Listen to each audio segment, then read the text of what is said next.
Hello everyone, and welcome to my special interview with the multi-talented musician, animator, and creator of the pixel art web series X-RL7. This is Mike Evans. Hi, how are you? Hey, happy holidays. Thank you so much for inviting me on the show. So Mike, let's dive right into your show, X-RL7. How did you come up with the idea for this show? And can you tell us all about it? Sure, so X-RL7 is a cyberpunk pixel art animated YouTube series about a fictional band called X-RL7. It's a mix of comedy, social commentary, and original music, and it features all sorts of amazing guest appearances, both voice acting and musical, from various members of the alternative music scene. For example, we've got Jimmy Urine of Minor Self-Indulgence, Daniel Graves of Aesthetic Perfection, Rob Kersey of Psycho Stick, Lauren Babick, Craig Owens makes an appearance, the lovely Nix, who you spoke to recently on a great interview on the show. She is super talented, and many others. There's so many amazing people involved in the series, and it's really humbling, I must say. And the show started originally as a game. I was making a point-and-click adventure game about a music journalist uncovering various musical conspiracies and various fictional bands in the universe. And I was working on that for a while, and I realized it was going to take me years to complete on my own, and I put it to the side and picked it up recently, well, a year and a half ago, as an animated series. And that's really where the whole pixel art retro game visual aesthetic comes from, because I really love pixel art. There's something really engaging about it for me. It's amazing how just a single pixel can represent something so specific and really allow the viewer to project onto the world and the characters. It's something that really excites me. So Mike, I understand that you are very into music and that you are a musician yourself. So can you tell us about your musical journey? Yeah, I've been in various musical projects through the years. I have quite an eclectic taste when it comes to music. I like anything from pop to rock to metal to electronic to synthwave to hip hop, all sorts of different genres. When I first started taking music seriously, I was really heavily inspired by those darker, sort of heavier bands like Korn, Deer in Grey, Stabbing Westward. And one of my past notable musical projects was called Broken Butterfly X, and we really heavily drew upon those sorts of sounds. We played various shows, and I have lots of memories from that band, which really shaped my experience and subsequent projects. Cool. Since 2010, I've been in an electronic rock project called Mixie One, and I'm still active in that project today. And that has quite a wide range of sounds. It's got some electronic stuff in there, some rock, some metal, and the lyrics have a bit more of an empowering, kind of romantic sort of vibe at times. We've released 2 full-length albums, a bunch of EPs, a couple of singles, and you can find all of that online right now. So do feel free to check that out. So you have featured several very talented artists on your show. How do you go about recruiting these artists? And then how do you base your characters on them? X-RL7, it's been amazing because I've got all this experience to draw from and writing all sorts of different sorts of songs. And one of the most creatively fulfilling things for me is to write songs from the perspective of the characters. And what that does is it allows me to write in certain musical and lyrical places that I wouldn't necessarily have gone to in Mixie One and other projects. And it really creates some fascinating songs. So when I first started the series, I was mainly working with people who I'd met through Mixie One and various other creative ventures I've been involved in through the years. Basically working with my friends. And after I had a few episodes basically ready to roll, I made a short trailer, kind of highlights reel of those first few episodes, and started reaching out to people who I didn't know. And it kind of snowballed, and more awesome people just became involved with the series, and it's been a really beautiful thing. When I reach out to people, there's sometimes where I have an artist in mind who I'd like to work with, and I think, well, what do I find really interesting about this particular artist? What do I really like that I feel like I can incorporate into a character somehow? And then I'll reach out to the person. And other times I'll have a character ready to roll, and I'll be wondering who I can get to voice, and someone will kind of show up. There's a couple of times where I've literally just gone on YouTube with that in mind, and certain artists have been recommended to me, and just been perfect and worked out really, really well. And I also like to have a little visual nod to the real life counterpart. Sometimes it's quite subtle, sometimes it's quite on the nose. You interrupted my morning tea for this. Minty. So, what is one favorite moment that you've had, both on screen and off screen, while making XRL7? Oh, I have far too many favorite moments across the series to pin it down to just one or even a handful.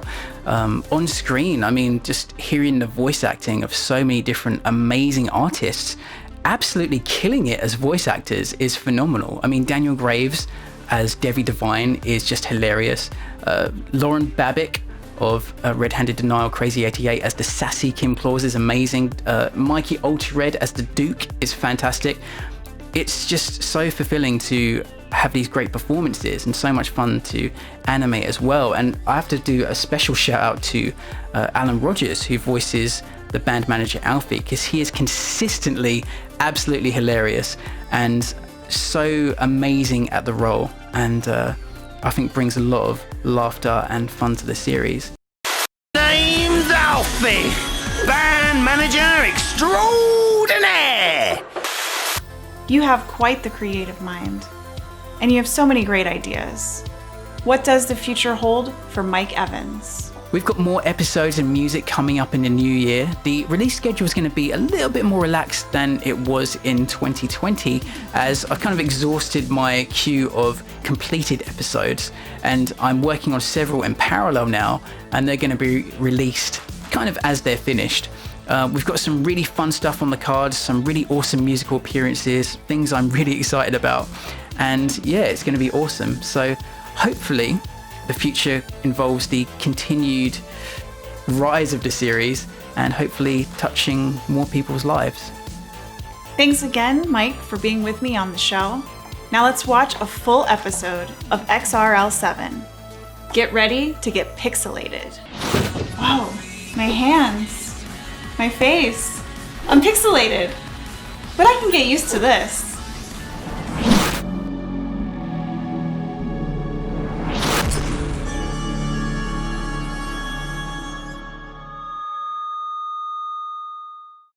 Continuing this year's D3 Festival lineup. On the main stage at 4 p.m., the insatiable, enigmatic, powerful, beautiful Devi Divine. With his haunting genre-hopping blend of electronic, pop, and metal, Devi has been a crowd favorite since his debut album, Real Deal. Continues his 5th appearance at the festival. Yeah, this guy seems legit. Indeed! Did you bring what I asked? Yeah, I got the files right here. So you say he'll do a remix of one of our songs if we do a remix of one of his? That's what I said! Instant promotion! You're both playing the same festival, so it makes sense, does it not? He gets our name out there, and his is a very attractive name to be attached to.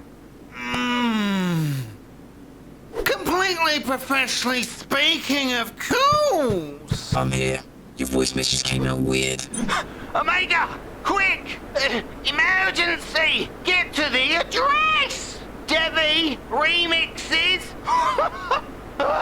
Oh, sorry, I was a bit overexcited.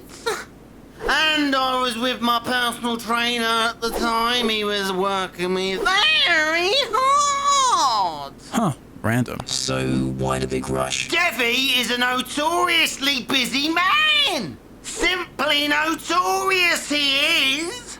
I've been trying to get this meeting for weeks and he's just called today. This is an opportunity we must snatch up. Okay, ready to go.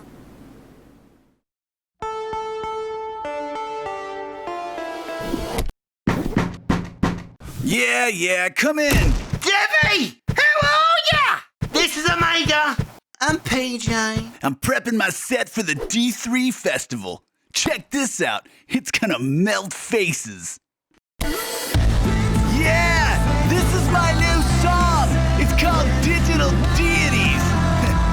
out all the posers out there. How they're frontin', you know. Not me, though. I'm as real as it gets. Check out the bass! Sounds good. What? I said it. It sounds good. Good? This is next level. Final boss, end game. Whatever. Why are you here again? We're here to discuss the remixes. I brought a few of our songs and remix stems here, so you can choose what. Yeah, who's your stylist? Huh? Stylist? Yeah. If the Devi Divine franchise is gonna be associated with you, I gotta make sure you got the visual game. The music and the message speak for itself. Oh, come on. Don't be one of the herd. There's a million wannabes out there. You gotta think of this as a brand. It's all about image now, baby. I mean, what are you even going for here? I mean, at least you've got the biker Terminator robot thing going on. But you, get a tattoo or something. Jeez. Mr. Generic over here. I'm not generic, am I? He has got a point, lads. It's a package deal. Marketing, etc., etc., etc. But that's something for another time. Can we, for now, just focus on the music? Yeah, okay. I've heard a good few seconds of your music, and that told me all I need to know. I think I heard a bit of auto-tune in there. See, I don't need that. I'm au natural, baby. If you can't do it live, you're frontin'. Is this guy serious? I don't know. Sounds like a lot of editing there. Again, I don't need to do that. First take. That's the difference. But anyway, listen. I'll remix your song, but I'll need 5,000 credits. Whoa, 5,000 credits? Devi, that's not what we discussed. Yeah, I thought this was like a remix for a remix thing. You know, like support and promote each other and the festival. Whoa, how cute. You think we're in the same league. I've played District 1 twice, live, without plugins, 'cause I ain't frontin'. This is ridiculous. We're not paying that. Yeah, man, and frankly, your attitude is... Hey, I'm doing you a favor. I thought you guys were professional. And you, manager, control your band. Shall we discuss this outside for a moment, Devi? I'm sure we can work something out. Okay, the grown-ups are gonna talk now. So you wait here and don't touch anything. Charming individual. Let's leave. Wait, I'm gonna look at his rig first. Seriously? Yeah, man, I can't resist. The gear nerd in me has to know.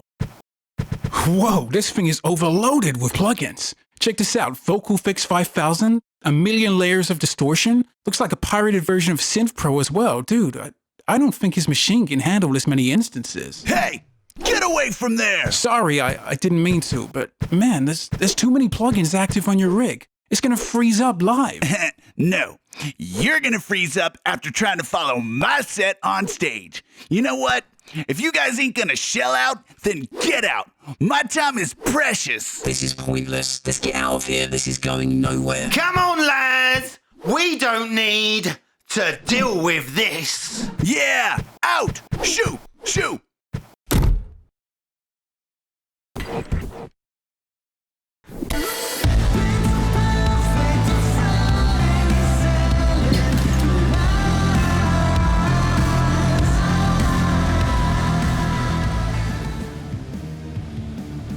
Man, we're on soon. Okay, calm down, PJ. Keep it cool. Keep it cool. I apologise about Mr. Divine. I didn't realise he'd be such a tool. That's okay, Alfie. Yeah, I liked his music, but... Oh, I think they're playing now. Yeah, District 3, we're setting it off! Digital deities!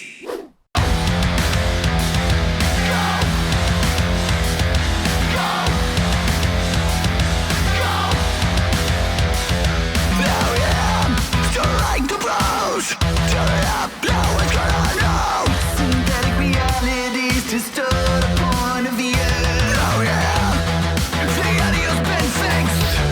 Our perception has been glitched. We should be verification city.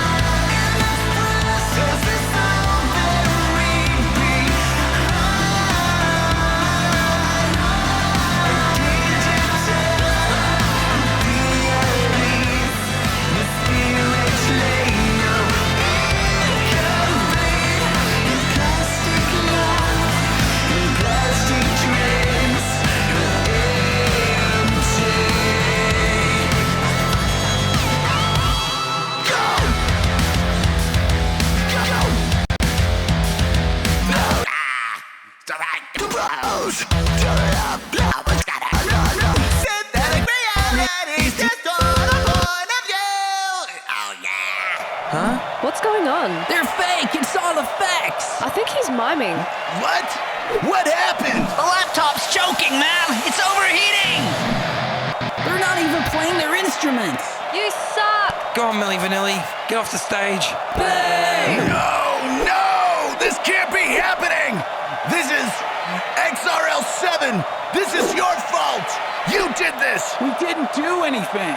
I'll get you for this, X-RL7!